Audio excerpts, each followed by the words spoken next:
It's time for Twig This Week in Google. Jeff and Gina are here. Some new Google features. They're taking one out of Google Search. Did you ever use the tilde? Do you even know what it's for? We'll also help Jeff decide, should he buy Google Glass tonight? It's all next on This Week in Google. Netcasts you love. From people you trust. This is Twig. Bandwidth for This Week in Google is provided by Cachefly. CACHEFLY.com.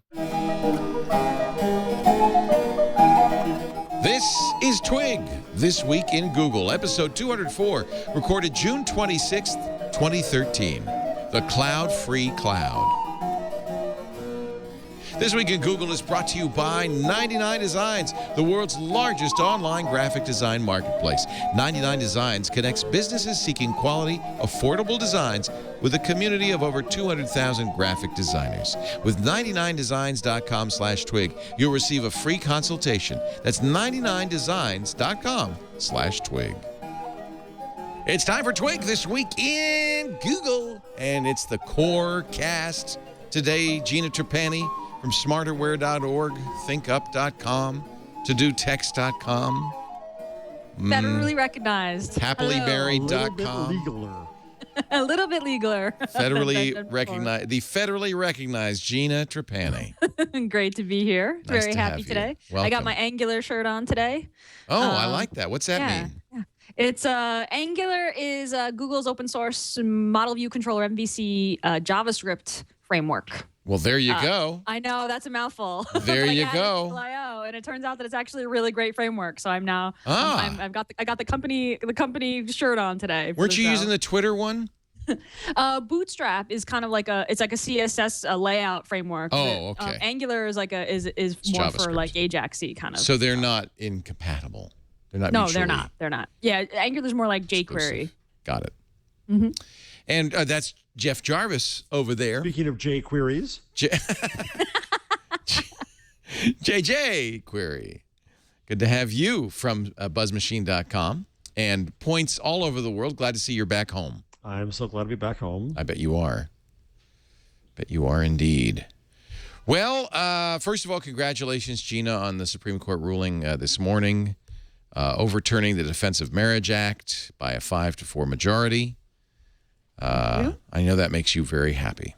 It does. It does. Thank you very, very much. And very legal. And very legal. More Yes, to the my point. marriage is now. I can now file joint tax returns. I never thought I'd be this excited about something like that. So you ran out and celebrated by buying a HTC An HTC One. One, Google edition. Because we baby. are one. We are one, exactly. I was hoping Google would have like the rainbow edition, but glass. A lot of people, everybody was tweeting, oh, look, when you search for gay marriage on Google, you get the rainbow. But that's an old That's thing. like It's there yeah, for Gay Pride Week. Yeah. That's the Gay Pride Week thing. Yeah, they do that every year. Every year they've got rainbow. It just was very well timed. Very well Yes. timed this year. And very nice. Yeah. If you search for Stonewall, you get it too. Oh, you do? Yeah, if you search for marriage equality, there's a few search terms that you get it. Yep. Ah, that's cool. That's really cool. Yeah, that makes me happy, of course. Jeff went down to the Stonewall. It's in the Village, right? Yes. Yeah, it's a bar down the village, in the West on Village. Christopher Street. And there are people out there celebrating. It was in 1969 that probably the most important, well, at least certainly a first step in gay liberation happened there. The sign above says where pride began. Where pride began. Mm-hmm. So we had talked before, Gina, about whether to get one of these Google Experience phones. They're now on sale. You won't get it till for a couple of weeks, right? Yeah, it said mine's not going to ship until like July 9th, so I've got some time to go, some time to wait. Yeah, we talked about it, and you had said that you felt like the Google edition didn't make sense because you miss out on the HTC software that makes some of the hardware run really well, like the Zoes, like the camera app, right? And Beats Audio in fact, and that kind of thing. Brian Klug did another one of his great posts on Anand Tech where I guess he got both ahead of time, did a lot of testing. Yep. And so you don't lose out on a lot of the HTC One camera features. OIS, for instance, the optical image stabilization still works. And so because it's a HTC One kernel, he said, and the same thing with the Galaxy S4, it's a Samsung kernel. A lot of the hardware is still supported. It's just a UI thing, and you don't get what you don't get is the Zoes, the highlights, the gallery, Right. But you also don't get Sense, which is maybe a fair Which is trade. nice. Yeah, exactly. Yeah, The Verge did a nice side by side as well, and and it seems like the differences are there, but they're very subtle. you like still get Beats audio, which is great. Still get Beats audio. The camera is slightly better in the HTC. The battery life is slightly better for the stock edition. It seems like the differences are pretty subtle. For me, I'm a developer. Getting updates direct from Google is a high priority for me because I always want to be kind of on the current version of Android, the current pure version of Android. And that's important to me because because the Google experience is Google sort of a reference for where the software is going. Their best practices for what the software should be. So that's really important to me. And I feel like I know you made a really good case about the camera, and I thought long and hard about Zoe's and highlights, but I think with the instant upload to Google Plus and the stuff that Google's doing on the Google Plus side with photos, I don't feel like I'll miss it that much. Yeah. Well, in fact, it doesn't work too well with the instant upload because it uploads way too many images to Google Plus, so it's kind of a drag. They're killing stuff off all the time. Gina, why the HTC versus the Samsung? I'm just going to be honest. $50 cheaper. It's It's just pretty. It's purdy. Better looking phone. It's a lot purtier. I just love. If you're running AOSP stock Android, then it really is more the hardware is what you're gonna go for. But isn't there a battery problem with the HTC? Well, it's not removable. That's the bad. There's two things you lose. You lose the SD card, which I think on Android is moot because Android really doesn't support putting much on that SD card. Right. And two, you lose a removable battery. I've had very good results with that Snapdragon battery monitor that I told you about last week. Oh yeah, GSAM, is that? No, it's from GSAM. You should put on there just so you can see what's going on. And then Qualcomm has a program called the Snapdragon Battery Guru. Put that on there because the Snapdragon Battery Guru watches your behavior for 3 days, and then it's turning off the thing that's a problem, which is background updates. So you can put that on an AOSP, no problem at all. Right. Neither one of these require root, although do you have root out of the box or on? Oh, you don't know yet. That's a good question. Yeah, I don't know yet. It's easy. It's unlocked, so you can of course it's unlocked. It's all unlocked. Now the Google's selling the one for $50 less. It's $600, and it's 32 gigs, whereas you have to buy the 16 gig GS4. And I'll tell you, the GS4, even with an SD card, it's tough. Fortunately, the stock, the AOSP ROM on the GS4 is a lot smaller than Samsung's. So you have something like 12 gigabytes free. But I think 32 gigs, I think you're going to be happy you did that. In fact, I've filled up 32 gigs. Oh, wow. I have a 64, yeah. I'm excited. I think you're going to like it. It's a beautiful phone. It's going to be a big upgrade for me. I'm upgrading from the Galaxy Nexus, which I've cracked the screen. Yes, time. You can see. Yeah, so it's really time. I mean, I generally don't buy phones unless I need a new phone. I don't buy every single new phone, and I love the one since I saw it, and then when they announced the Google Edition, I was like must have. Right. I feel like both the S4 and the One are good choices. It's I go back and forth. I cannot pick. I think arguably believe it or not, the Galaxy S4 camera is better. Even the 13 megapixels, it's nice. It's a good camera. Yeah. And 4 megapixels, Is that more data per image and thus more of a problem with the memory of the phone? Oh, that's a good question. I guess it would be bigger images. Yeah. That's one thing you can't save on an SD card. Although you can't on the Google Experience phone, apparently, according to Brian Klug. The stock camera doesn't know about SD cards, can't save to SD cards, so that's a drag. Oh, woo. I think you made the right choice, to be honest with you. I'm waiting to hear what are the odds. So I have to hold. I still have a Note 2 that I've got to sell that I've never used. I bought it on eBay, and I'm not using it, so I can sell it as unused, and I messed up the auction once, so I've got to sell that. Yeah. And then, because I do get lust for these things, though I love my Nexus 4, and it's still working dandy, but what are the odds we're going to see a Motorola Google phone. We are going to see a Motorola Google phone, and I think we're going to see it in a month. Yeah, I had to really kind of let go of that. Because you could sit around and say there's a great new phone right on the horizon forever, Right. Yeah, that's going to hurt a little bit. I'm sure. Yeah. I get, by the way, much better battery life on the HTC One than I get on the Galaxy S4. I don't worry about it on the Galaxy S4 because I have 4 batteries. So I'm going on a flight tonight to Denver. I'm bringing all 4 batteries. I don't care. I'll go through them like hotcakes. I don't care because I got more. Whereas this, it's pretty good, but if it suddenly dwindled, I would worry on the HTC. Of course, I carry the extra batteries in my bag. Right. Yes, which saved my bacon at Google I/O. I was using ours for backup power. But you couldn't. You can't. Oh, I see what you're saying. You get the ones that the charger. Yeah. Plug it in. Yeah. You can always do that.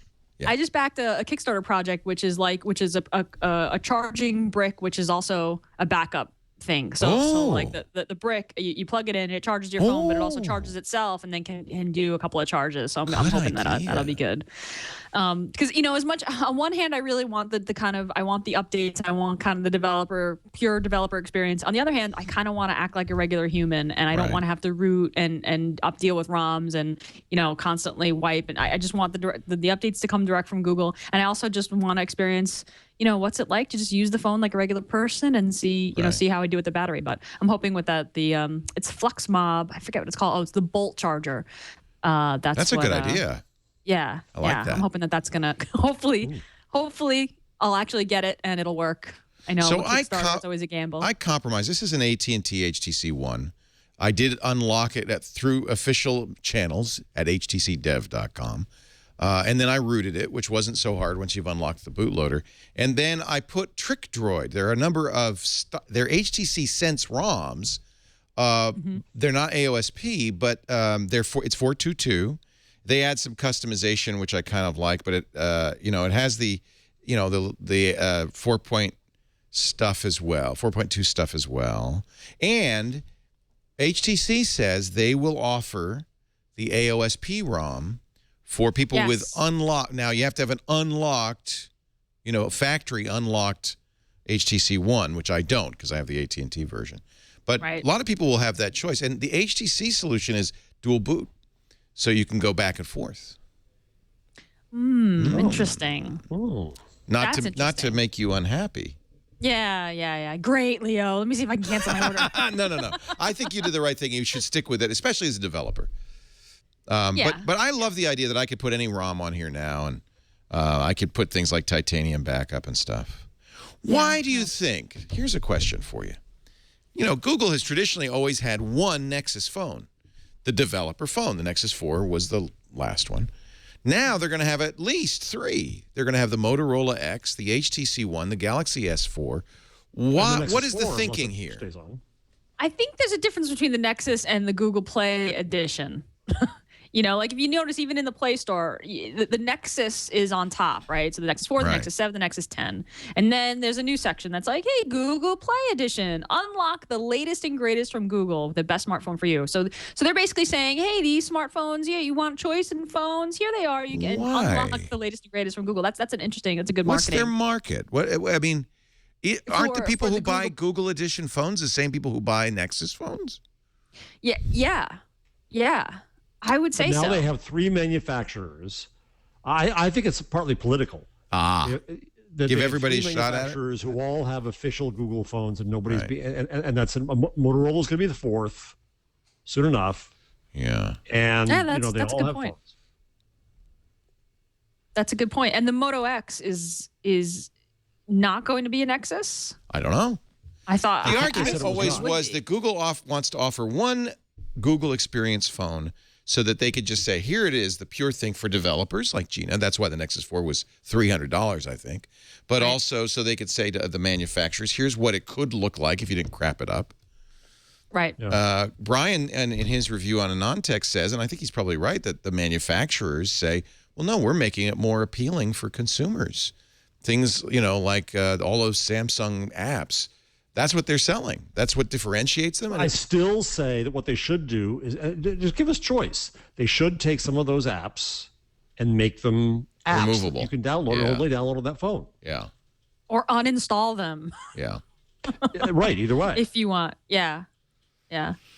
And the Nexus, remember the Nexus experience too is a hardware spec as well. Like the HTC One's buttons are not I don't like the true Nexus. I don't like right? that. I like I actually love the Galaxy S4 with a physical home button, a menu button that's always in the same spot, a back button that's always in the same spot. I like that. Right. Right. But that's not Google's, ideal vision, right? I think they're wrong though, so I'm glad there's choice on that one. Yeah. Yeah.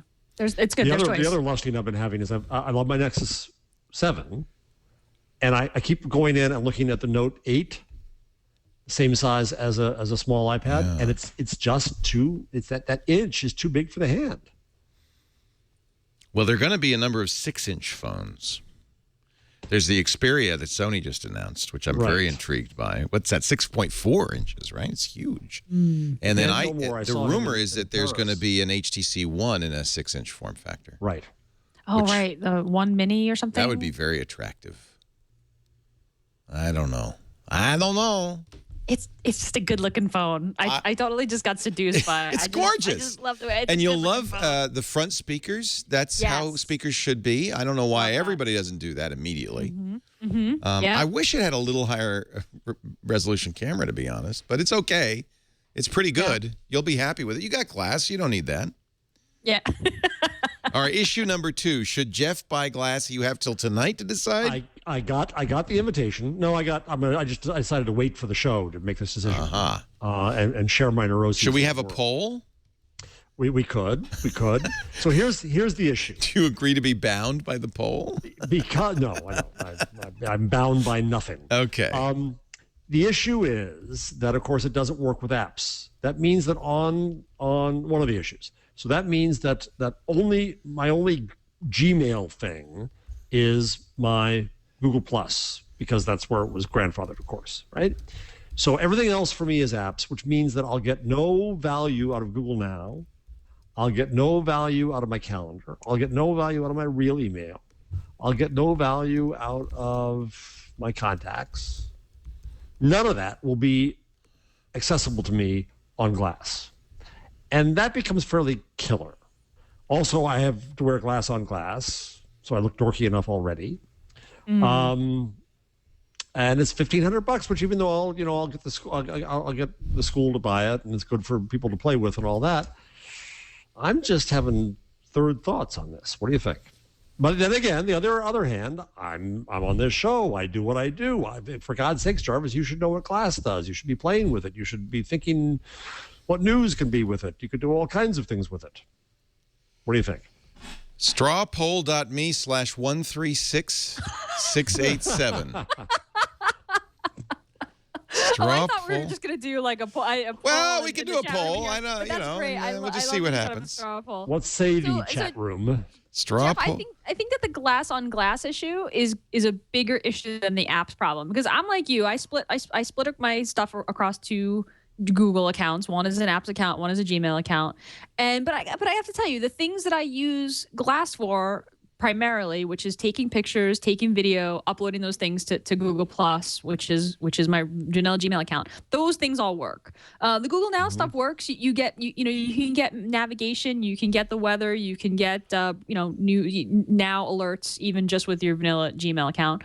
The contacts thing is connected to your Google Plus. So if you're maintaining your Google Plus circles, you're gonna be fine. You can do Hangouts from Glass using your Gmail or vanilla Gmail account because it's all via Plus. It's a bummer to not get your email. I have to say, I don't get my email. But honestly, I don't know that I want to read my email on Glass. It's more the Google Now stuff that I want. I mean, don't you want those kinds of updates? But of course, Google Now doesn't work terribly well for me anyway. Yeah. But like directions and weather and all that stuff, that all works, even with your vanilla Gmail account. I use Google Voice. The one thing, text messages will work, right? Regardless, because you're Bluetooth, you're connected to your phone, so that's going to work. And that's what you're going to want. You're going to want SMS more than you're going to want email, because it's one of those notification things. So I don't know that the apps thing, I don't feel like it's really degraded my experience that much. I mean, for you, I think that the taking pictures and taking videos and sharing direct to Google Plus is going to be one of the kind of the key features beyond navigation. Navigation's a big one, and that stuff all works.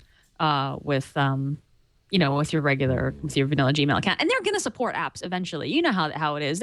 There's I don't know what the exact reason is, but there's some sort of terms of service privacy issues they're bound up by stricter guidelines with the apps accounts than they are with Gmail accounts. But it'll work eventually. The glass on glass thing. That's going to be.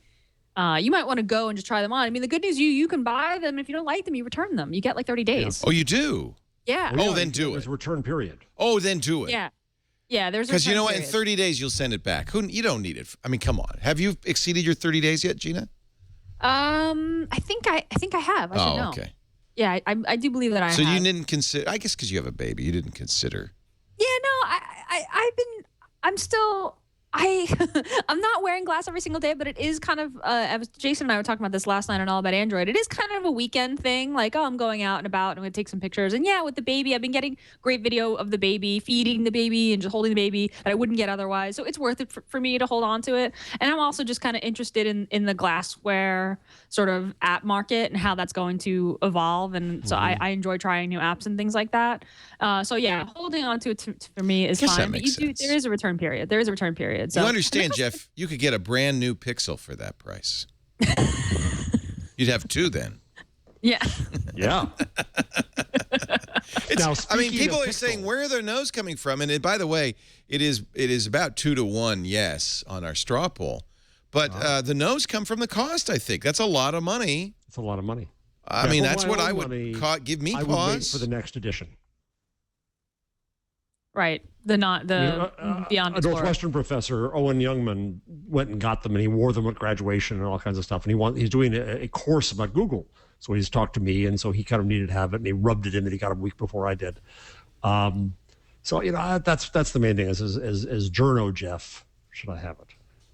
I think Journo Jeff should have them. At least try them, and then return them if you don't like. I mean, you wrote a book, about Google. I think you should have them. Just because that's part of the ongoing conversation about Google. And I have to tell you, the customer service is great. I've had my glass person call and to ask, how are things going? Yeah, they came on. I raised this question on Twitter, and somebody from Glass came on Twitter and said, "Can we talk?" So that was impressive. That's rare. Yeah, the customer service is very good. I got the worst of both worlds. I spent the money and didn't get glass. Because you're a nice guy. But Jason is getting some amazing photos of his daughter. Worst of both worlds. So speaking of the Pixel and speaking of apps, I'm just going to jump ahead to one story. They released this new app so that you can, on Pixel only, so that you can just put a photo card in and it will upload everything directly to Plus. Okay. Oh, that's nice. Sign into your browser, it says. Okay, my machine is all set up with, of course, my apps account, and it will not let me use the account that is tied to Plus. They really, you ranted about this on Google Plus, and I agree with you. This is ridiculous now. At this point, it's ridiculous. It really is. It really, truly is. And I know that somebody said, "I'm going to unfollow you because you ran about this." Fine, I'm going to rant anyway. No, it can't. I don't understand it. It can't possibly be that difficult. No, they're treating the paying customers as second-class citizens in apps. Has anybody given you a credible reason why they haven't merged apps? At I/O, they said two things. They always say it's more complicated than you know. Right. Though I would love to sit down at the whiteboard and figure that out with them. And because, hey, you're Google. You go to the friggin' moon. And right, we can figure out the privacy policy. Yeah. They said, well, but it's a lot better than it used to be. And when I was with a bunch of media people and bloggers with them, we all said to them, no, it's not. No, it's not better than it used to be. It's not. It's still a problem. We all beat them up about all the things we lose. And I say to Google, you think I'm two people. You want to know that I'm one person. That'll give me better service as a customer, but it also gives you a hell of a lot more value because you can't target to me as one person. You want to know I'm one person. All you want me to do is to say this person is the same as this person and let me merge some things. I understand in some cases something has to win. You probably have to have one calendar. You probably have to have one male being the dominant male. I'm okay with that. But let me choose what works with what and let me merge those identities. And it's good for you, Google. I don't get it. I don't either. Yeah, it's true. Sorry about that. End of rant. Jeff, I had a Pixel moment that I thought you'd appreciate. I hadn't really played with the Pixel very much since Google I/O, not for any other reason. I've just been busy in habit of using my MacBook Pro. But my wife wanted to start using Evernote and can't install stuff on a work computer. So I was like, oh, why don't we'll just give you the Pixel? So I pull out the Pixel and I'm like, hey, here, sign in. And so I was getting her set up and I was like, wow, this is a really nice machine. Yeah. I started playing with it and I was like, she's like, so are you going to give me so I can have that computer? And I was kind of like, this is really nice. It's not so bad, is it? And she was like, I can't believe it. You're not going to give it to me. I was like, well, we'll share it. We'll share it. We'll just keep it here in the living room. The keyboard is butter. The screen is magnificent. I still love it. It's beautiful. It's a great machine. And I was like, oh, It really the Konami code. And she's like, the what? And I made the light bar go, and it was very impressive. But yeah, I had this moment where I was like, this is a really nice computer. I have to figure out how to work this into my routine. And it helps too that, well, actually, two things. One, Leo, I had something going on where some sites actually are sluggish scrolling now. I thought, okay, all right, I'll admit it. There's something in the latest build. But then I had an issue where I was doing partial screen grabs, and suddenly it was like 20 pixels off, and I couldn't figure it out. And I went on to the Chromebook Pixel user group, and I said the same thing. And I also CC'd Rick Byers, who's a wonderful Pixel guy out of Canada. And bingo, we get the answer from them that it was I had redone the screen size down, and it confused the placements. And in build 29, it's fixed. But he explained what to do, and so it's also because people will watch what I say because I'm on the show, but I can get service on the machine in a way that beats Dell. How many blog posts did it take before Dell responded? But Dell's gotten better, so I don't want to say anything. Yeah, the Pixel's quite nice. It's just not a practical product for any normal human, but it's a lovely little machine. But if you're a freak like me, well, it's so expensive. I wish they would make a kind of more moderate choice Chromebook. Yeah, there's some controversy because I think the $550 one, the Samsung one, I think is going off the market. And so you only have high end and low end. You don't have middle. Yeah, they need something in the middle. They need a middle end, yes. Yeah. They also need, I think what will happen next is they get the new power efficient chips.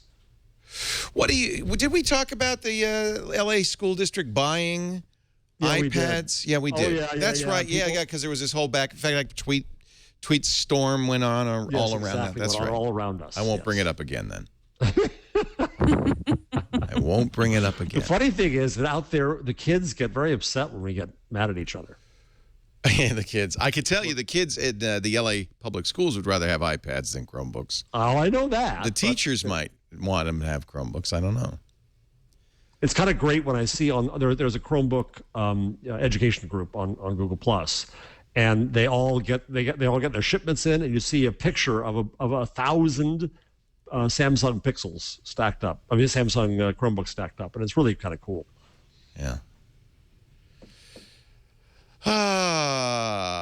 Let's take a break. Oh, here's another picture from the stone wall. Look at that. Jeff, you put a bunch of cool. Very nice. Just think of how great these would be if they were through glass. Yeah, think about that. Well, I was thinking about that just now. Yeah, I shot with both my phone and my camera. I've had the weirdest thing. If I take pictures with my camera, with my Nexus 4, on either cell or on Starbucks shared kind of Wi-Fi, it will not send the tweets in. Really? I guess the pictures are just too big. When I got home, I could send them in. And then it uploads them. Yeah. Yeah, I think that's they may even be blocking it. I have to say that is one of the things. To me, Google Plus has finally gone over the top with the camera uploads. That's fabulous. Communities. I saw your post. I saw your post, Leo. In fact, I'm this close to deleting Facebook. I really want to delete Facebook. I've taken it off my phones because it is also a battery drain. Yeah. And that's one good thing. You won't be stuck with Facebook if you don't want it on your HTC GE1. And boy, the Facebook home thing that we thought was going to be a big deal. What a flopola that was. Kids don't even like Facebook anymore. You know that, right? It's Snapchat. Instagram is Facebook, though. Well, yeah. I think they still like Vine better. It's hard to know what to do with those extra 9 seconds. You saw Jimmy Fallon. They had a great bit where they would do a classic Vine video, but they do it on Instagram, and then they have like 9 seconds, and they just kind of stand around. I don't know what to do. That's so hip. It's so hip. Fallon's hip. Our show today brought to you by 99designs. It's too late for an old fart like me, but it's a hip show. 99designs.com. That's why I watch him on Hulu Plus. A great place to get your designs done. Somebody, there is, and I understand this, there's a movement among graphic designers. Some people say you shouldn't do specs. And I think if you're a big hotshot, you don't need to. But it's like telling an actor, you shouldn't have to audition. You know what? Welcome to the real world. And that's why 232,000 designers, new figure, the tote board's turned, 234,071 designers are waiting for you to put your design requests up on 99 Designs. They submit their suggestions. You work back and forth till you find a designer you like, then you hire them. And at a great price. Great designers, great designs. This is how we got our really cool T-shirts. And we're going to do, I can't wait till we start the new project on 99 Design. When do we start that, Lisa? Is that soon? The new project on that, the new project on 99 Designs. We're researching developers. Okay. Lisa, Gina probably can help us on that. She writes software. Well, she could help us we need a iOS and Android developer, right? Yeah. Yeah, we'll talk. For gaming. We'll talk offline. We need some gaming developers. But we know we got the design from 99 Designs. If you go to 99designs.com, you can get a special package. I'll tell you why I like 99 Designs. Besides the price being right, you really get to see some different ideas for a variety of styles. And so we had so much fun doing our T-shirt on 99 Designs. That only cost $199. Mobile app design, the most expensive thing there, $599. Print marketing collateral, brochures, flyers, menus, labels, greeting cards, product packaging starts at $199. Landing pages, Facebook cover design, banner ads, infographics start at $199. Logo design starts at $299. Look at all these great designs we got. Look at these. I love them. 99designs.com/twig. You'll be getting a $99 power pack of services for free, giving you more designer time and attention. 99 Designs will bold, highlight, and feature your design project in their design marketplace. That way you get twice as many submissions. You can also call them direct. We have a special number for Twig listeners. That's 800-513-1678. 800-513-1678. Or go to 99designs.com/twig. 99 Designs is making the world a more beautiful place, one design at a time. 99designs.com/twig, and we're so glad to be working with them. And we're gonna do a twit kind of thing, game kind of thing. Not a twit player app. There's great ones. We don't need to do anything there. We thought we'd do a game. Yeah, that would be a very Twitter thing to do, to screw the developers and do your own. You're not doing that. I'm not doing. No, exactly. We like our third-party developers. They're Craig and the gang. They do great stuff. But we thought, we're so hooked on the Simpsons game. We thought we should have a game for Twit. And you could be in it, and you, and you, and you, and you. I love it. Wouldn't that be fun? Yeah. Totally fun. I'm very excited about this project. I like it. I love the idea. Let's get the latest straw poll results. Jeff, 60-40, buy the glasses. Okay, people. That I figure how many votes is that? That's about $100 each, and I got it. Now we'll just shift this over to Indiegogo, and we're there. All right, Lisa's just come over and made a suggestion. Would it change your mind, Jeff, if we offered to buy them for you? Oh, no, you don't need to do that. Thank you very, very much, but I can do that. No, thank you. We're glad to. It's kind of part of. I we didn't buy them for Gina, though. We'd have to give her a check, no, too. Exactly. We'd have to very cost. generous. She says Merry Christmas. Thank you. In June. In June, of all things. Happy Pride to me. I think the thing that put me over is that you have 30 days to change your mind. Yeah. That way you can play with it. You can have That's a great time. That's a very Leo way to look at things. Yeah. That's as long as you use anything. 30 days is a lifetime. If I could send every gadget back after 30 days, I wouldn't buy anything. Jeff, just verify that. Verify that. Here's a business I want. I want the business that, and I think we might have talked about this a couple of years ago. I even tried to suggest it to Best Buy, where it's the early adopters club, where you can get something as soon as it comes out and use it for like a month, and you pay a portion of the value based on, you know, how much it loses as it goes on. Or you can decide, no, I don't want to be first. I want to be third. I want to just try it. You know, like the Note 2, I didn't care about being first, but eventually I want to play with one for a while. And it's kind of a rental club based on when you get it in the sequence. I think people do that. Yeah. I think there are companies that do that. There are a lot of companies that will buy their stuff back from you. Who does that? That sounds familiar. Where, you know, I mean, that's a great idea. Yeah. Best Buy should do that. They should. But there has to be a brisk market in used devices. There does, but I think there is. I mean, if you look at eBay amazes me. Yeah, no kidding. And I sold. Even a place like Gazelle too. Well, that's how Gazelle works, by the way. Gazelle has a eBay portal.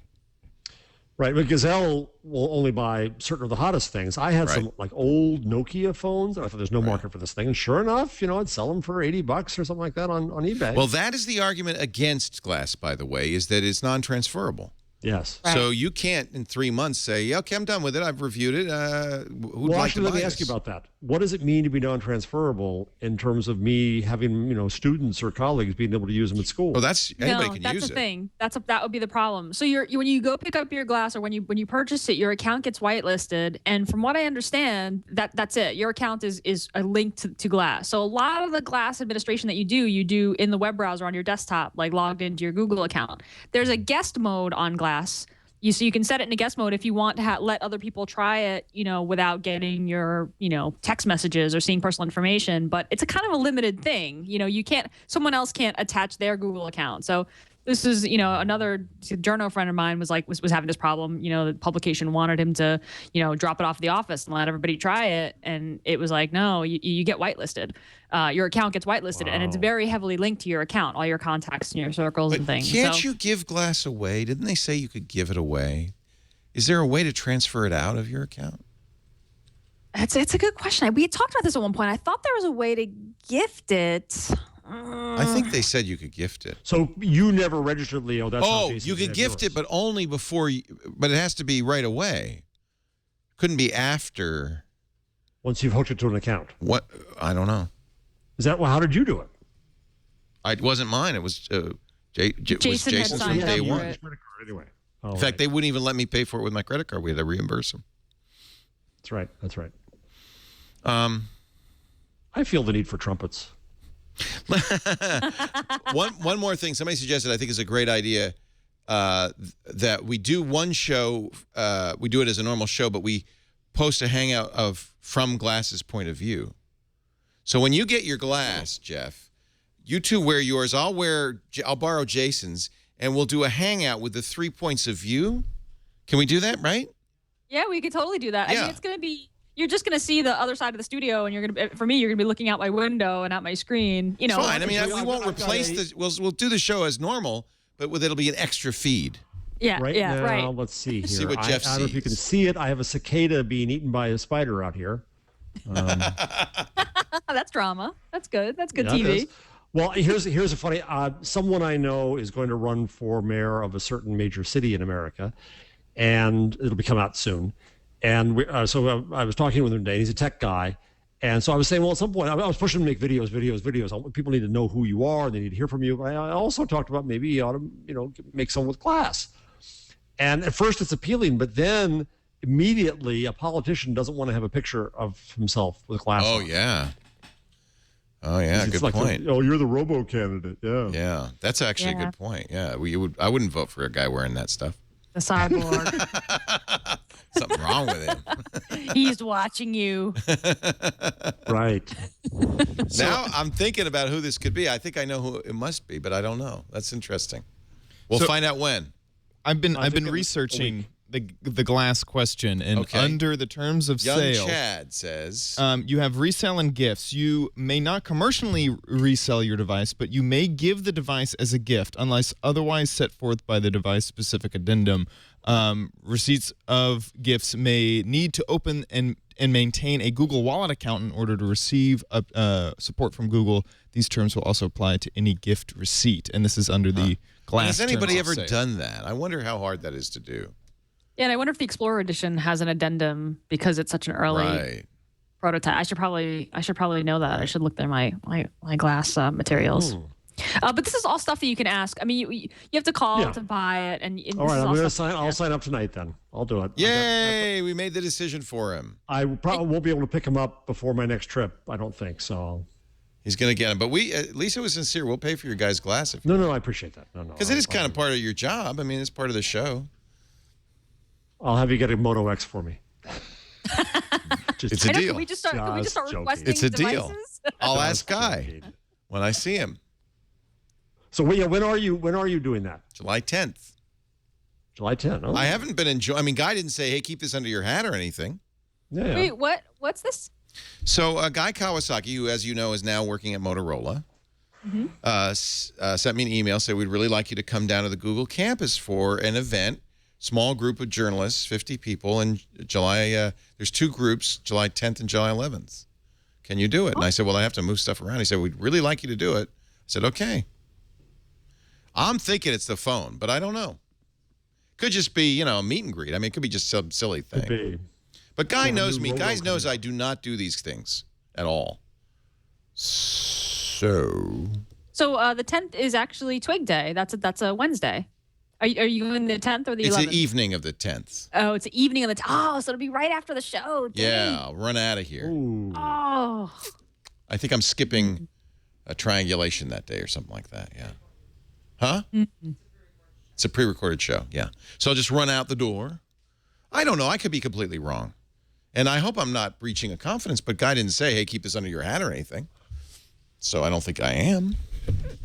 You'll find All right. out. Time to play some trumpets. Chad, are you ready with the trumpeters? Are they all in a line? Ladies and gentlemen, it's time. Well, I'll let your announcer tell you. The Google changelog. What's new at Google? Let's ask Gina Trapani.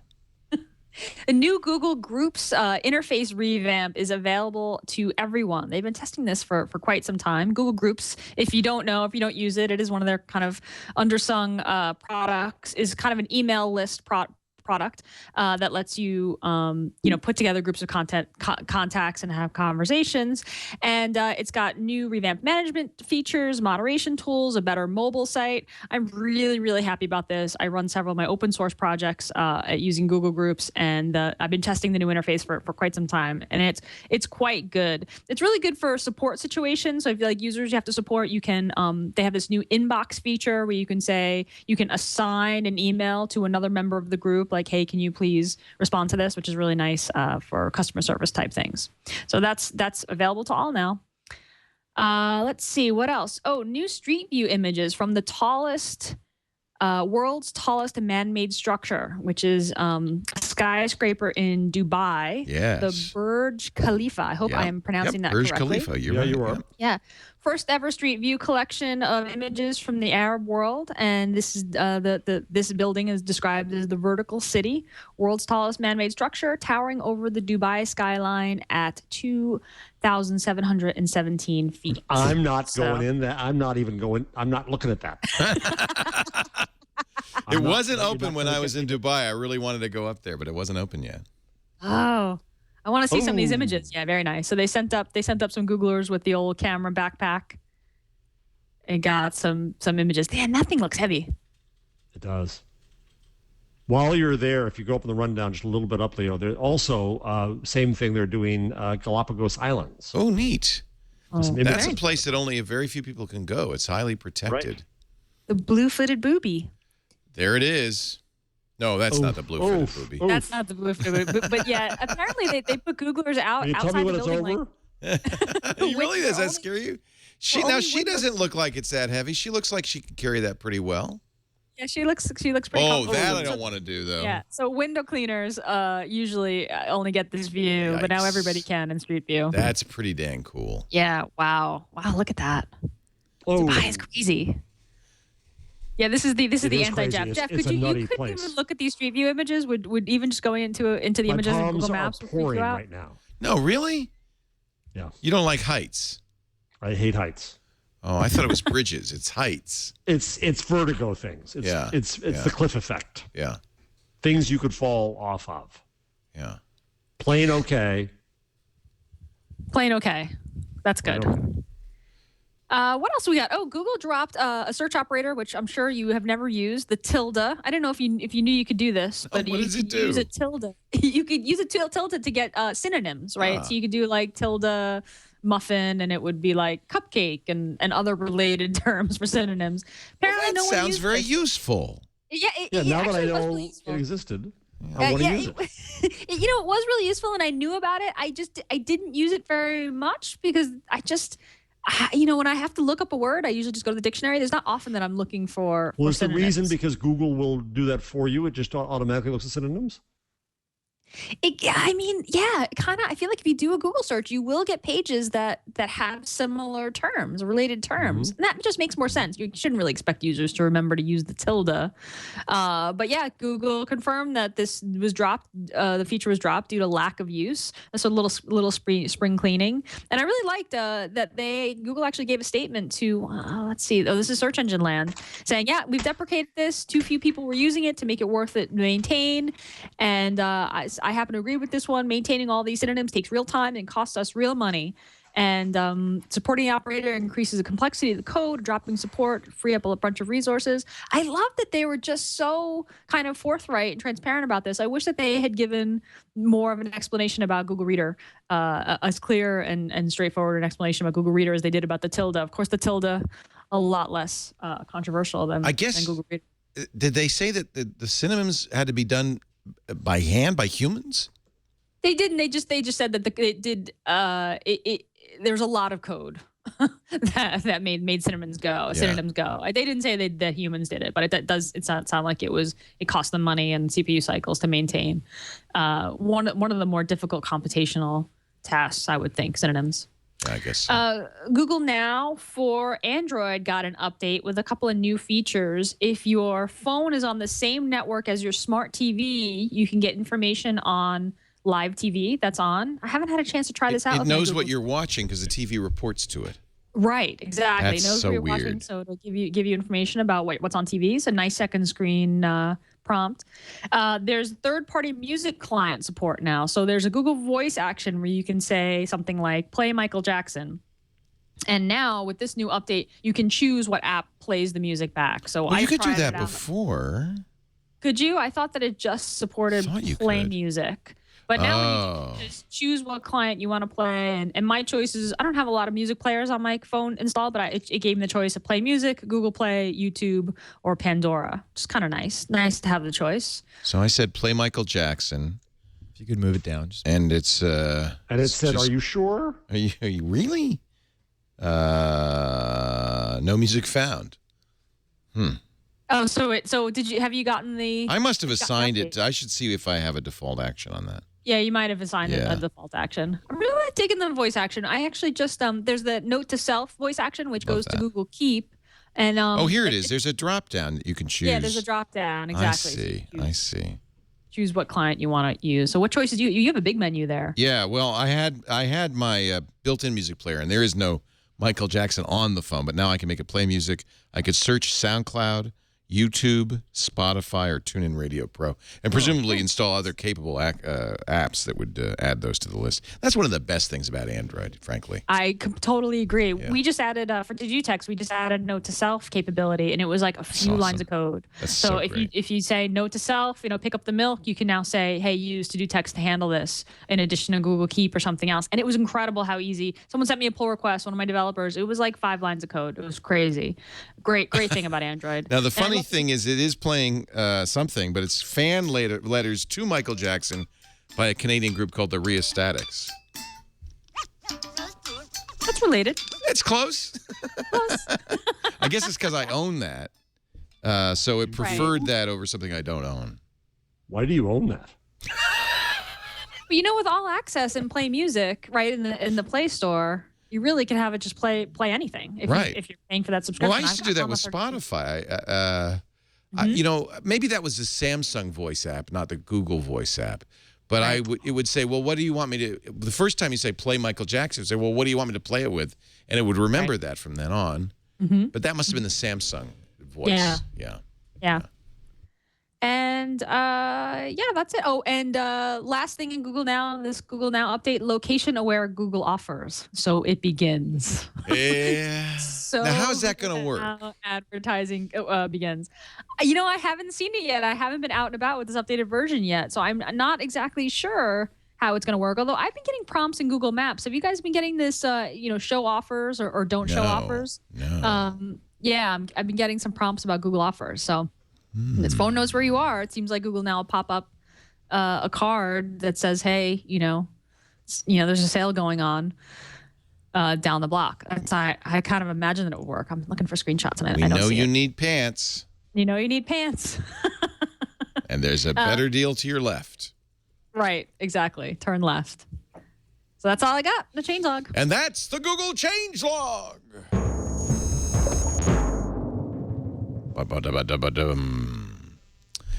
Very cool. We mentioned the bell. Somebody in the chat room said, what about the bell? We mentioned the bell on Google Plus, the notification bell before. But we did last week. I think now everybody's got it by now, right? Yep. I did get it. Yeah. Oh, when someone mentioned to me, and I think it was a show that I missed. I missed a show recently. Gmail, you can send money through Gmail now using Wallet. We mentioned that. Yeah. Oh, you did? Okay. Yeah. Okay, cool. Yeah, it was back in May. Yeah. But I was like, what? Yeah. Well, somebody in the chat room said, and this is really true, Google doesn't do a good job of surfacing it, all these cool things, but that's because there's so damn many of them. There's so many of them. It's true. I don't know how you would. Mm-hmm.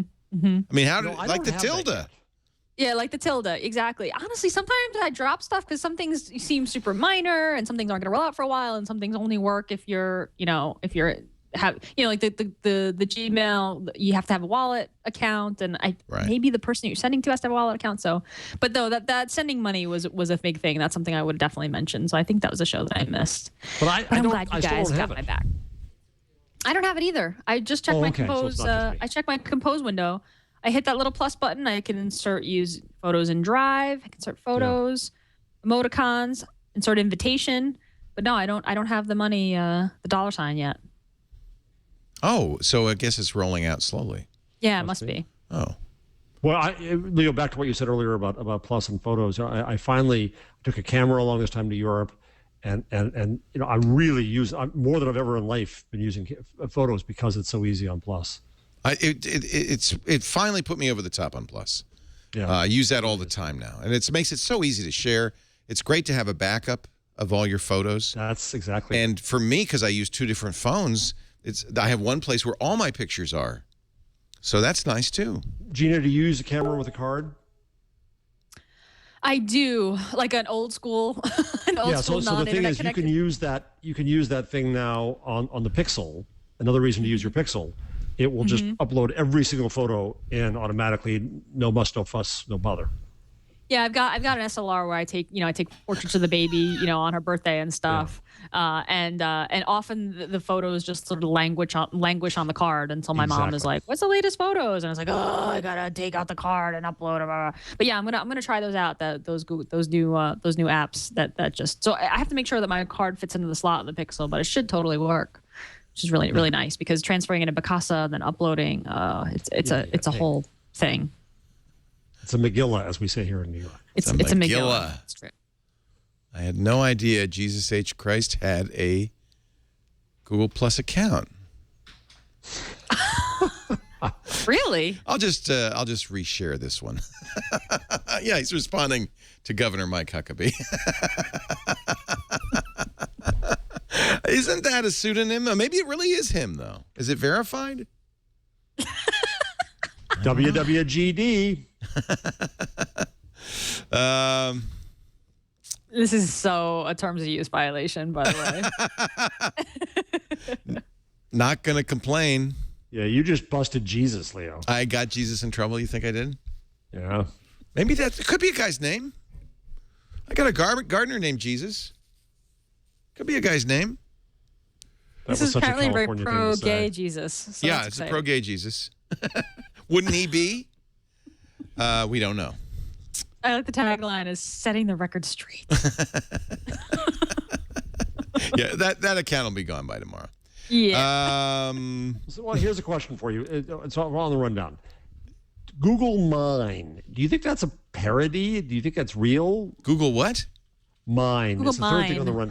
rundown. Mine.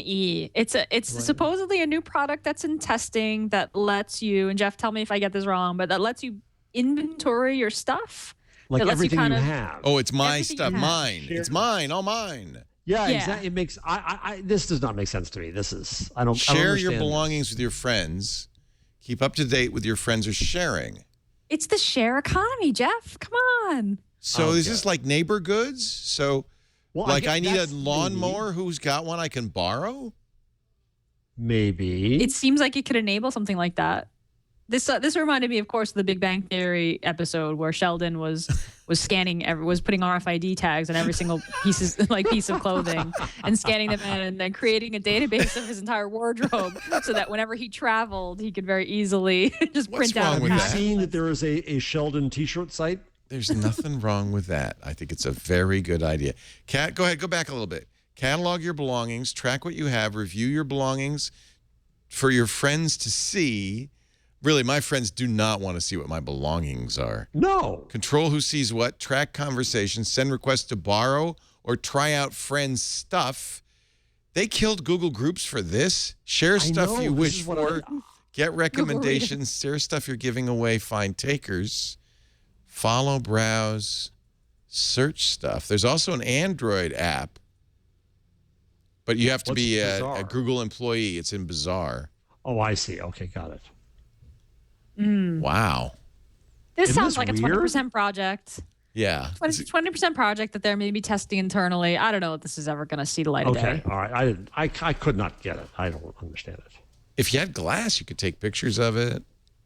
Well, you could use it as an insurance inventory. Yeah, but you Yeah. don't have to share it with your friends for that purpose. No. I mean, Google would love to know what you own. Yeah. Yeah, that's valuable information for them. All right, There's here's a something question. for you. compelling about, there are times when I'm like, oh, do I know anybody that has this kind of, gadget? Or I don't know, I needed to, a tool or something. It doesn't happen very often, but I guess there's some value in that. Being like, can I borrow, I don't know, a hot glue gun from somebody? Well, here's the problem for me. Let's see. The nearest person I actually know who I actually have an internet life with is probably about 30 miles away. Right. Unless they enabled some sort of mailing stuff, sending stuff. Find metric wrenches near you. So either it's a preternaturally sunny day in the United States today, or Google has deleted the clouds from its satellite imagery. And in fact, it's the latter case. Another 20% project. Google is God. They buy the satellite imagery from Keyhole and, NASA and a lot of other people. Problem with satellite imagery is it's just doggone clouds. There's something ironic about Google deleting the cloud. From the Yeah, cloud. exactly. Ain't no clouds here. But ching. Same thing on Google Maps. This is from a I know. Is this true? Were there clouds before? I guess it's from the Google blog. Cue the So. Joni Mitchell, please. I've looked at life from both sides now, from win and lose, and still somehow Oh, it's love's illusions I recall. This is completely official. There was a post on the Yeah, Google blog. here's Central Papua, Indonesia before and after. Saudi Arabia before. Well, Saudi Arabia didn't really have a lot of clouds. It's only clear skies in Googleville. Yeah. Satellite imagery is usually created like a quilt, writes the Google blog. We stitch together imagery of different parts of the world using a process similar to how we produce the global time-lapse imagery of Earth. We took hundreds of terabytes of data from the U.S. Geological Survey and NASA's Landsat 7 satellite, sometimes dozens of photos of a single spot, analyzed the photos to compute a clear view of every place, even in tropical regions that are always at least partly cloudy. You are now looking at an 800,000 megapixel image of the world. Earth or maps when you're zoomed out to the global world. The image is global view. The image is, that's It it. does kind of look naked. Yeah, it's weird looking. Yeah. The image is so big, if you wanted to print it at a standard resolution of 300 dots per inch, you'd need the piece of paper the size of a city block. Wow. That's cool. Somebody's got to do that. Some artist has to do that. By hand, you think? Or no, they say computationally. They did it. They did it. The computer says, no, I still see clouds. What else you got? Oh, there's clouds there. What else you got? I think that's cool. Only Google can do that. Yeah, I mean, an artist should do the city block printout. The city block printout. Yeah. Yeah. Christo could wrap an actual city block. Yes. It'd be great. And there'd be orange gates all around it. Yeah. Come on. Is this true? Google buying Tesla? No, it's rank speculation. Oh, it's from Bloomberg. People speculating. Somebody guessing, but I stuck it on there because I thought it was amusing. I don't think Tesla's for sale. No, it's but it would cost them $12 billion. That's a lot of money. Yeah, even for Google. Yeah, I don't think Elon Musk is looking to sell it. I think Steve Jobs might have bought Tesla. That I could understand. Yeah. Well, Apple cars. That would have been. Seems like right up his alley. We feel that cars are just too hard to use, so we're putting the accelerator on the left. Yes. And there's only one button. Brake, accelerator, it's all the same. So yesterday, you're now going to, if you want to go right, you wave your hand right. If you want to go left, you wave your hand left. Oh, God. Thank God Apple doesn't design cars. Only rounded corners. Yeah. That's right. Let's see what else before we go to our picks of the week here. I've got a question for you on the NSA story. Yes.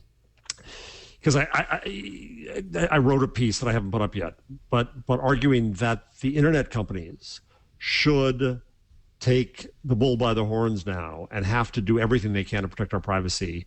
And it's in their enlightened self-interest because people are going to lose faith in the cloud and in U.S. internet companies. And so what do they do? Well, we ought to have, as we've discussed before, the right to private communication guaranteed by law. But of course, only our first-class physical mail is guaranteed in that way. It's not going to come from Congress. It's not going to come from courts. It's not going to come from telcos. So Google and Facebook and Twitter and those folks have to protect us. So here's the question. What would it take to have end-to-end encryption? If the industry got together and got their act together, A, does that help? B, how hard is that? And C, what are the unintended consequences of that? Like, does that break Google now because it can't see my boarding passes? It does, doesn't it? If it could see your boarding passes, then we wouldn't trust it. Because that would mean Google could see it, which means they could probably give it to the government. So that really, I think it would break a lot of things, wouldn't it? Yeah. Wait, why would Google being able to see your boarding pass is a function of their products being able to talk to one another because of their... Well, they can read your mail. They can read your mail. If my mail were encrypted. Right. But if I encrypted all my email, they wouldn't have boarding passes for me. I see what you're saying. So you're not saying encrypting the transmission. You're saying, encrypting the data itself. We'd have to encrypt it in such a way that only you had the key. Because if Google has the key, well... Then it's not. We've heard that story before. Right. I don't think it's going to happen, Jeff. But and of course, as we know, if you use encryption, the NSA just says, we don't care if you're in the U.S. or not. We're keeping an eye on you. Right. And if you use the Onion router, the privacy Tor privacy system, same thing. We don't know if you're in the U.S., so we're just going to collect everything you do. Right. And I use both. So... watching you. Vince Cerf was in London along with Tim Berners-Lee, Bob Kahn, and Louis Pouzin to receive the $1 million inaugural Queen Elizabeth Prize for Engineering at Buckingham Palace. There's Tim Berners-Lee getting his ugly award. Well, it is a little weird looking, huh? What is that? It's the Queen Elizabeth Prize. They asked Tim Berners-Lee about Edward Snowden and the NSA. Tim said the original design of the web 24 years ago was for a universal space. We didn't have a particular computer in mind or browser or language. When you make something universal, it can be used for good things or nasty things. We just have to make sure it's not undercut by any large companies or governments trying to use it and get total control. Right on. Right on. Well said. Protect the internet. Right on. He's the guy who invented the World Wide Web.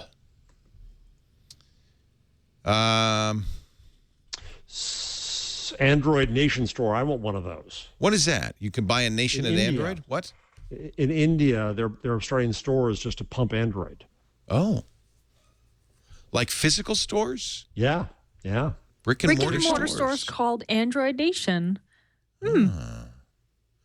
I want that. Apparently, Google's also subsidizing cell phones. Yeah, that's the other thing. Well, Facebook does this too, right? If they subsidize the usage of primary Google apps, so you can get that for free. Well, that's kind of the opposite of net neutrality. In fact, we got all mad at Comcast and other internet service providers who proposed not having bandwidth caps on some of their own products. Oh, well, that's an interesting question. Yeah. Wasn't it? Wasn't it? Was it Verizon? No, I think it was Verizon or somebody said, "Oh yeah, we're not going to." If you use what was it? I'm trying to remember now. Yeah, you could. You're right. If you bought stuff through like their V store, they wouldn't charge you. It wouldn't charge. It wouldn't go to your bandwidth cap. Right. And everybody got upset that was anti-competitive. That was anti-net neutrality. But Leo, it's no different from I can watch a show on Netflix and pay for it, or I can watch it on Hulu and suffer a few ads and I get it for free. Right. So it's subsidized in that sense. Yeah. I don't know that that's bad. I'm just bringing it up. I don't know either. It seems fine. I mean, if they want to, give some free stuff away in India, go for it. Yeah. Who am I to say no? I want to see what these stores are going to look like. I want an Android Nation store here. Yeah. Starting in New Delhi later this year. Sorry. It's Best Buy, right? Is the closest Best we have Buy to is really turning into a marketing space. Yeah, because you have a Samsung store, you have a Windows huge Samsung, store. Apple, Microsoft, and little Google stand. And they're just turning their space over to marketing space. So until they go bankrupt. Yeah, that's exactly what it is. It's just one more idea. Well, when I was in Paris last week for one day, it really struck me. I wandered around the Marais, and just the number of just great little shops to look at. I put up a screen, a gallery of just shop windows, and it's just phenomenal. And we don't have physical browsing in the U.S. anymore. We just don't. Oh, I love it. I'm in Manhattan, and I used to be able to go. Really, out you can't do that in Manhattan? I thought that was used to love walking in New York just because it was so fun. You don't really have it. I mean, you have some chain stores. You have the Gap, and you have Best Buy, but I can't go to record stores anymore. I can't go to bookstores anymore. It's true. There's nothing to wander. It's true. Yeah, I was just thinking the only time I go to Best Buy is when there's something very specific that I need, and I always motor directly past all of the marketing stuff and go straight to the aisle. Amazon. I think Fry's is the only electronic store that I'll really kind of take my time and wander and look. That's unique to California. Yeah. Yeah. There's Fry's nothing is like great. that anywhere else. Yeah. Yeah, I think Amazon. That's my fault. I'm buying everything on Amazon. Oh, I am too. Yeah. Yeah. So, Google Reader going to die soon, like at the end of the month, right? Yeah, like in 4 days, 5 days. What are you doing? Feedly? Are you using AOL's now announced that they were going to do I've tried AOL's. I've tried Feedly? Diggs. I've tried Feedly. Feedly has a big advantage. I've been using it for a month, so I'm used to it. And I kind of like it. Which? Feedly? Yeah. I got to be honest. The only time I hit an RSS reader is to prep for the show and for All About Android. It's the only time that I kind of want this like completist view of a set of sites. Otherwise, I'm really okay with just sort of, finding links through my various social streams. I started trying Potluck yesterday, which I kind of like. That's the new thing from the branch team. I haven't settled on another reader yet. I guess I don't know. I was kind of waiting for everybody else who's a power RSS reader to come to a consensus and then go to that thing. Although I'm interested in Dig Reader. The AOL one is actually not bad either. I got to give them points. It's a private beta, but you could sign up I signed up and I got into both those. At reader.aol.com. I'm a little upset that I think we're, in one sense, we're moving away from the notion of feeds, and I like feeds. The New York Times has been killing blogs like crazy. Yeah. And say, well, now our own media pages act like the blogs. Well, no, they're static collections rather than feeds, or as Dave Weiner would say, rivers. And the unpackaged nature of an RSS feed and find the stuff that interests you in it, I still like. It's not the whole world, but it's part of the world, and we're moving a lot of things away from that, which bothers me. Well, I Maybe guess I'm just an old fart. And all of these, unfortunately, are in beta.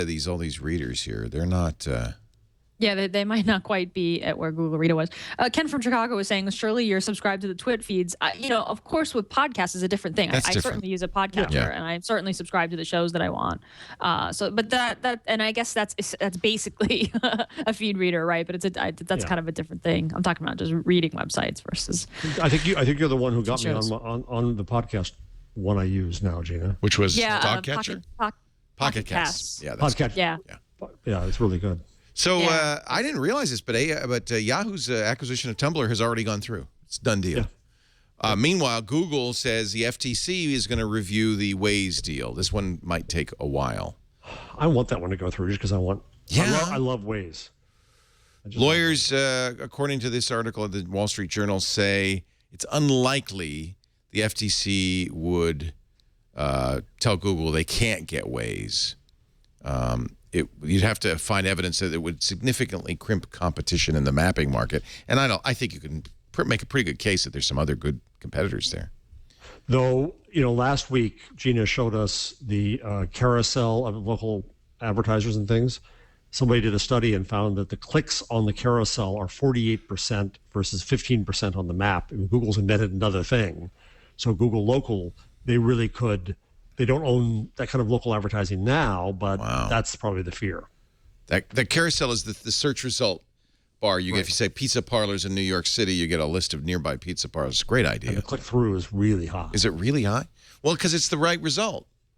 Yeah. Yeah. And it's pretty. It's visual. It makes sense. It's local. It's right at the top there. Under the numbers, this is a number I'm not going to use, Leo, so it's okay. But under the numbers, there's a heat map of clicks, and the carousel, of course, because it's pretty and it's useful. Yeah. Mm-hmm.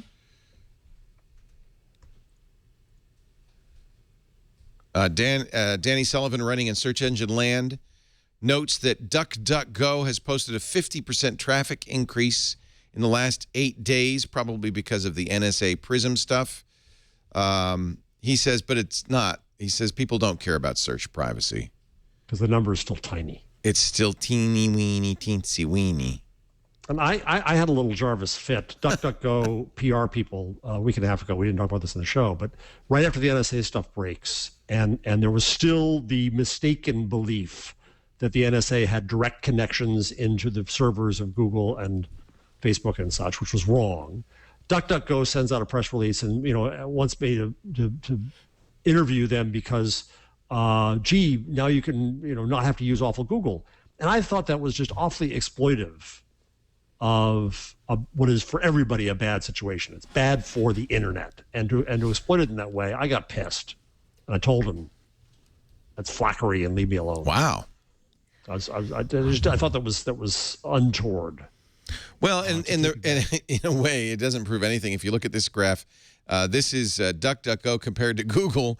Here's DuckDuckGo before the Prism revelations. Here's DuckDuckGo after. Still kind of small compared to Google.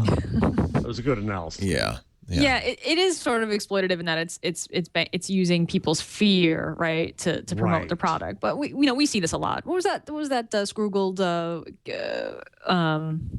Microsoft ad? Gmail man. Yeah, and there's one where somebody's saying, did you know the Google Play Store that developers have your name and address and phone number and all your personal information whenever you buy an app? That doesn't happen on our platform. Which I was like, I'm a developer. I have a developer console. I was like, I do? I don't think I don't have any of that information. I've never seen my users' names and phone numbers and addresses. Like, that's news to me. Yes, wonderful. Wonderful. Wait till we start using Google Mine. Gina's going to be in all of our underwear drawers. I can send you snail mail now. It'll be boxers or briefs. I know. Ooh, I shall send you underpants. Gina, you should guess. No, she shouldn't. No, she should not. I didn't tell you I'm collecting everybody's to-do list and running algorithms. Oh yeah, you could do that, couldn't what you? your life is like, and why aren't you doing that? You're missing out on some great opportunities. Well, that would be some really interesting data, though, at an aggregate It level. would be. People's to-do lists are very, very private. I mean, that's one of the selling points of DoText is it goes straight to Dropbox. I never, my app doesn't see any of it.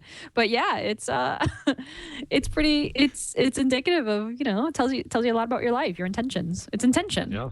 I think you should put out a press release that you've seen a great increase in the number of users of to-do text since Prism.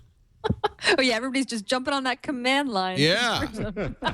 I love it. Plain text is the new black. Bash. Bash. I want to use the bash shell. Anything else? I think that's good. All right, let's get our picks of the week. And I'll start with you, Jeff Jarvis. What's your pick? Oh. No, wait a minute. What am I saying? That's a different show. In this show, we always start with Gina Trapani and ladies first. And her tip of the week. I apologize. Didn't mean to throw you, Jeff. My tip this week is more of a PSA than anything. Like we just said, Google Reader shutting down, I think, in 4 days on July 1st. If you're anything like me, you've probably seen the little pop-up that said this is going to go away on July 1st. Make sure you back up your data. I just dismiss it. I'm like, oh, yeah, I'll take care of that later. But you really got to do that this week. So make sure you take out your data. Go into Google Reader, go to Settings, Import, Export. Yeah, Settings, and then Reader Settings. Thank you, Chad. Import Export tab, and then export your, can't read that word, and it takes you directly to Takeout, which will export all your subscriptions. It's an OPML file. Okay, good. Yeah, it's an OPML file. It would have been cool if Google just had emailed us all our OPML files. Just give me my it would have been nice if they had done that. Now here's the question: if you sign up for Feedly or one of these other alternatives, and they are pulling your Google Reader, is that sufficient, or will I not have access to that later?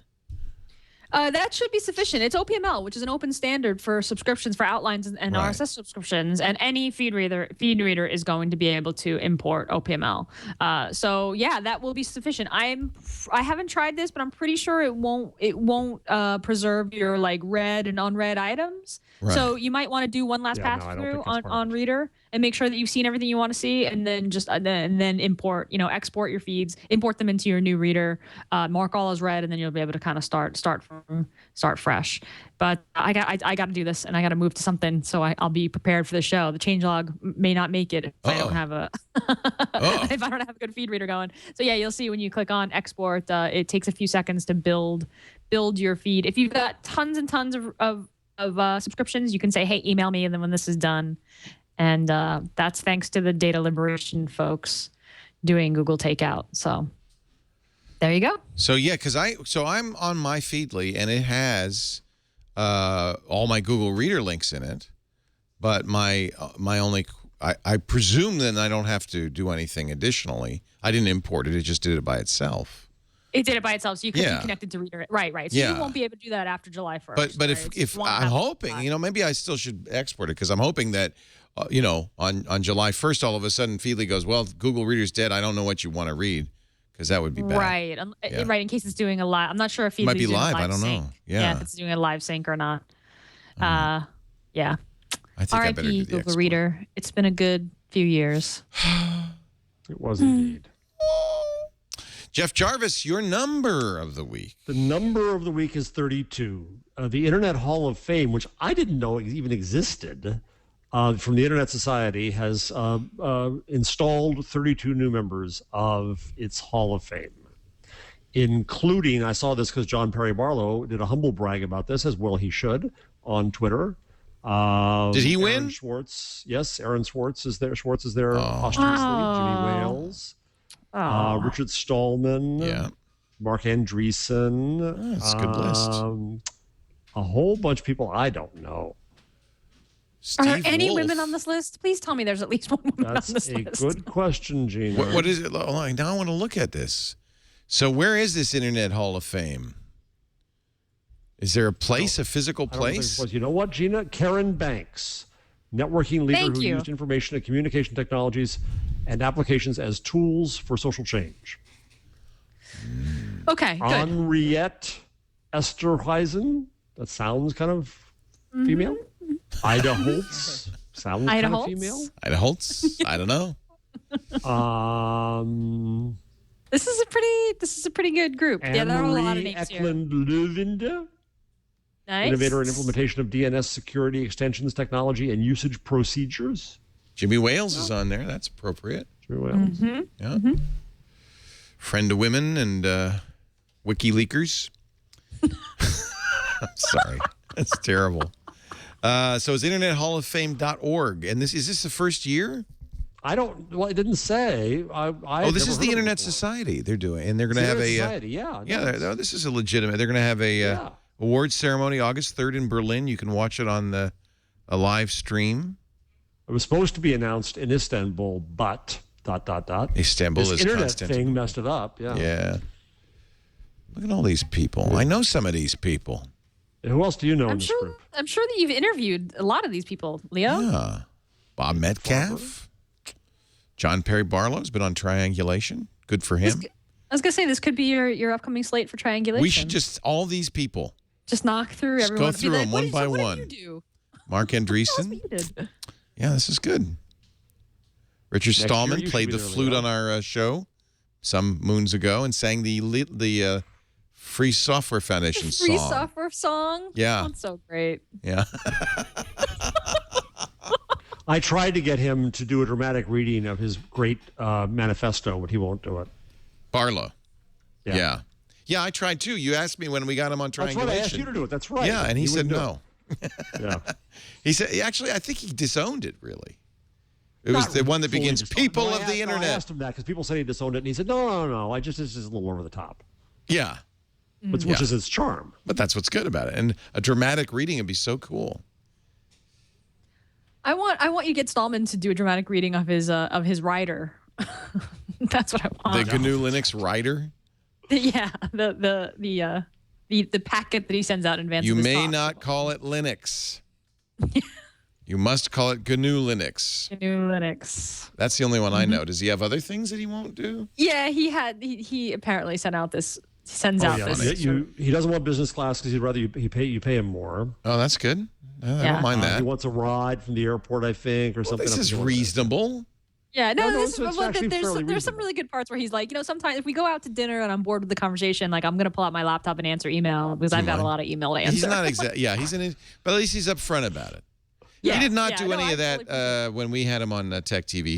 He merely said that for the day that he was going to be on the show, we should call Linux GNU Linux the whole time, and I think we did.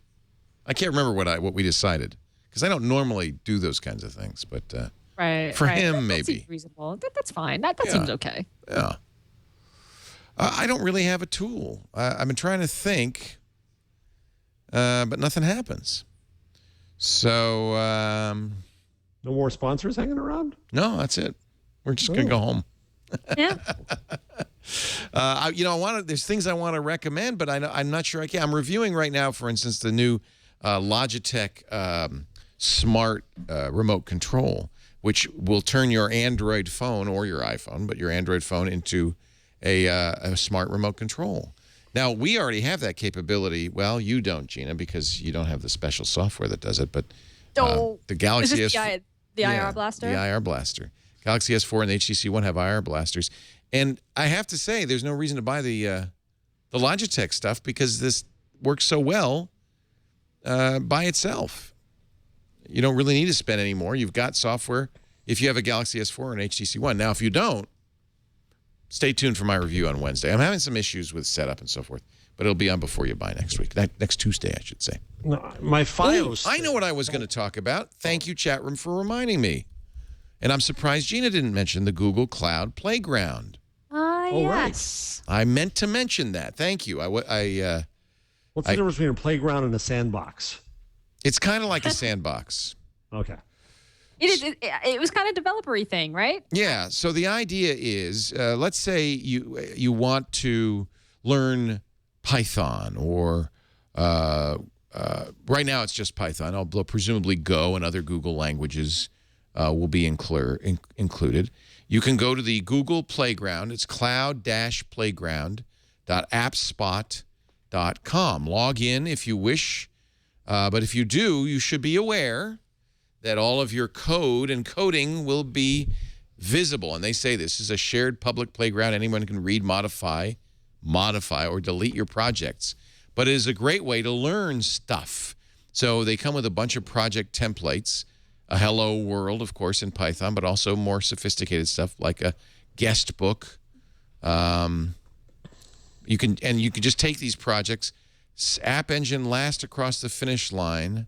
Example application uses the task queue API. So if you're trying to learn Python, this would be great. And so once you copy it over, then you can open your project. Here's the Hello World project. Now there's a lot of extra stuff because there's some YAML that you have to do, and Hello World in Python can be as simple as print Hello World, but in this case you have to put a handler and so forth, because what happens when you run it is, look at the bottom of the page. It runs right here in the bottom of the page. There's the Hello World. Oh, interesting. So this is it's a little Code Academy-ish. Yeah, it's Code Academy, exactly. Not quite as without any instruction at all. Right. So, without any instruction at all. you can do this yourself. Python has a number of IDEs that will allow you to run Python and so forth. But I think this is kind of cool. I think it's kind of cool. Gina, did you see Edit-E? Oh, that's another cool one. No, yeah, what's Edit-E? EDITEY. This is a code editing environment for Dropbox. Or no? For Drive. Oh, for Drive. Very cool. Create dynamic Google Docs. So you you can create, when you go to create, instead of a doc, you can create, not that I could do it, but I installed it anyway. You can create. You can actually put a website on Google Drive. HTML, JavaScript, Pixlr website, and other stuff. And these just become new ways to create these things. So I'm in the. So I need to. It's in the web store. So if I go to the Chrome Web Store and search for, it's Editey? AEDITEY. TEY. I forgot. I hadn't had that. It's a Chrome extension. Oh yeah, HTML for editor for Google Drive. Very Simple nice. code editor for Google Drive allows you to create new HTML, JavaScript, or CSS files right from the Create menu. And it's free. Very nice. Very nice. It looks cool. Cool cloud tools. Yeah. I'm digging it. I like that the Chrome-based cloud code editors are getting better. Well, that was one of the first things I looked at when I got the Pixel was what can I do with this? Because it's pretty limited. Yeah. Pretty limited. Good. I think this was a fabulous episode. Tonight, Jeff Jarvis is going to get glass. Yeah. Yay. I'm interested to hear what you think, Jeff. When will you have it? Well, I probably can't pick it up until I'm back from Europe the next trip. Oh, no, you got to get it before you go. I would hope so. I'll see if I can get it Monday. Tell them you need it for the show next Wednesday. Are you going to be here next Wednesday? Stop at the border with it. No, I'll be in Belgium. Well, if it's Wednesday, this must be Belgium. Yes. So you will not be on the show next Wednesday? No, I'm planning to be. You will, from Belgium. I have to fly Thursday morning. This is a sin. I have never been to Rome, and I'm going back and forth to Rome one day to go to a Google Big Tent event. Oh, that's terrible. You have to eat pasta, Jeff. Yeah, at least eat pasta. You have to eat pasta in Rome. And get some. That's sick, isn't it? Yeah, that's frustrating. That's tragic. That's frustrating. That's wrong. Well, good. We'll talk to you next week in Belgium. Tell them you go into this thing. They're going to get you the glass. You say, look, I'm going to a Google event in Rome. You need to have the glass for me. All right, I'll try to. Come on. That's true. That would be good for them. Come on. And then maybe next week we can all wear glass. It's the 3rd of July. Yes. Is that okay with you? Fine with me. Do your people celebrate in any way? The celebrations will happen the following day. Okay. Yeah, no, I'm good. I'm home with the baby. I got nothing. I'm good. Yeah. All right. Well, we'll be here next Wednesday then, and maybe we'll all be wearing glass. That'd be kind of cool. Yeah, that'd be fun. And Jeff will be in Belgium. It will likely be a news day. Yeah. But we'll have some fun. Thank you for joining us. We do This Week in Google Wednesdays at 1 p.m. Pacific, 4 p.m. Eastern Time. 2100 UTC on twit.tv. If you can, watch live. We'd love it if you do. But if you can't, of course, on-demand audio and video always available after the fact at twit.tv/twig. You can find Gina Trapani's writings and more at her blog, smarterware.org. You still blog there? You get time? Try to start blogging again. It's kind of hard. Yeah, I'm gonna start writing again though. There, I've been writing more code than prose lately.